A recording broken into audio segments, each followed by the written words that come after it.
The annual Future of America Gala was in full swing, a prestigious event where influential leaders, visionaries, and achievers from all walks of life gathered to celebrate success.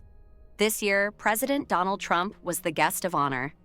As usual, he commanded the room with his confidence, his eyes scanning the crowd. While the ballroom buzzed with conversation and excitement, one guest sat quietly at the back. Dr. Clara Johnson, a renowned pediatrician, wasn't like the others. She wasn't there to seek attention. Her wheelchair was neatly tucked under the table, and her simple dress stood in stark contrast to the sparkling gowns around her. She'd received an unexpected invitation from her hospital's board, honoring her groundbreaking work in pediatric medicine. Clara was content to sit back and observe, applauding politely after each speech and performance. But little did she know, her quiet presence had already caught the eye of someone significant.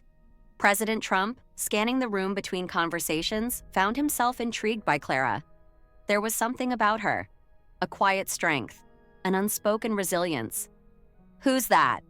Trump asked his aide, motioning subtly towards her table. "That's Dr. Clara Johnson, Mr. President," the aide replied. "She's here for her contributions to pediatric medicine."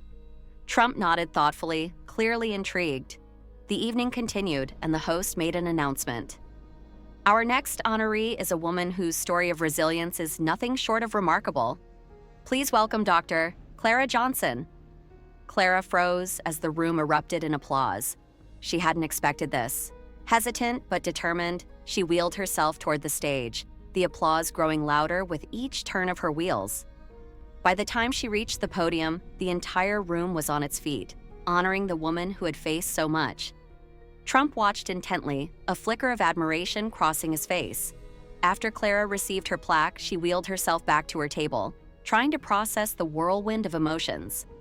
As she sipped her water, she heard a voice beside her. "Mind if I join you?" Startled, Clara looked up to find President Trump standing beside her. His presence was commanding, but his voice was surprisingly gentle. "Of course, Mr. President," Clara said softly. Trump sat down and leaned in. "I heard you're a doctor. Tell me about yourself. How did you get here?" Clara hesitated, then began, her voice soft but steady. "I was born with a rare condition that left me unable to walk. My father always told me to dream big, but he passed away when I was 5.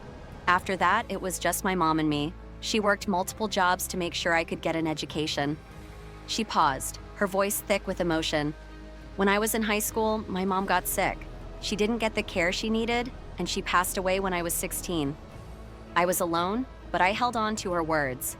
The world won't wait for you, so don't wait for the world." Trump listened intently, his face softening. "That's a tough road," he said quietly. Clara nodded. "But I kept going. I worked part-time jobs, applied for scholarships, and got into medical school. I wanted to help children like I was helped, to make sure no one else had to struggle the way I did." Trump's eyes lingered on her. "You've been through more than most people ever will," he said. "You're an inspiration." Clara wasn't used to this kind of attention, but before she could respond, Trump stood up abruptly. The crowd fell silent as he raised his hand, catching everyone's attention. "Ladies and gentlemen," Trump's voice rang out, "I'd like to interrupt for a moment." Clara's heart raced. What was happening? Tonight, we've heard many stories of success, but Clara's story is different. This woman has faced obstacles that most of us can't even imagine. Yet, here she stands, successful, helping children every day. The crowd was silent, hanging on his every word. Clara felt the weight of the moment, the warmth of the recognition filling her. Trump continued, pulling something from his jacket pocket.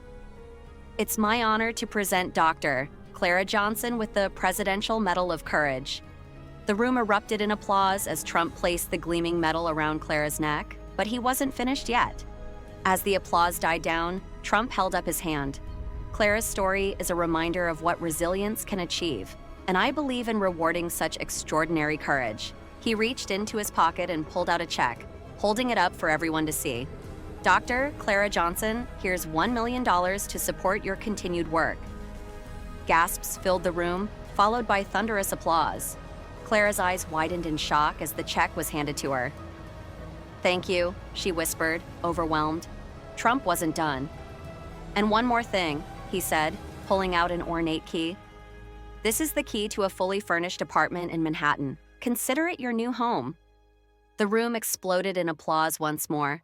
Clara could hardly believe it. For the first time in her life, she felt truly seen. Not for her struggles, but for her triumphs. As she wheeled herself out of the Liberty Ballroom later that night, Clara wasn't just Dr. Clara Johnson. She was a symbol of hope, a living testament to the power of resilience and determination. This was only the beginning.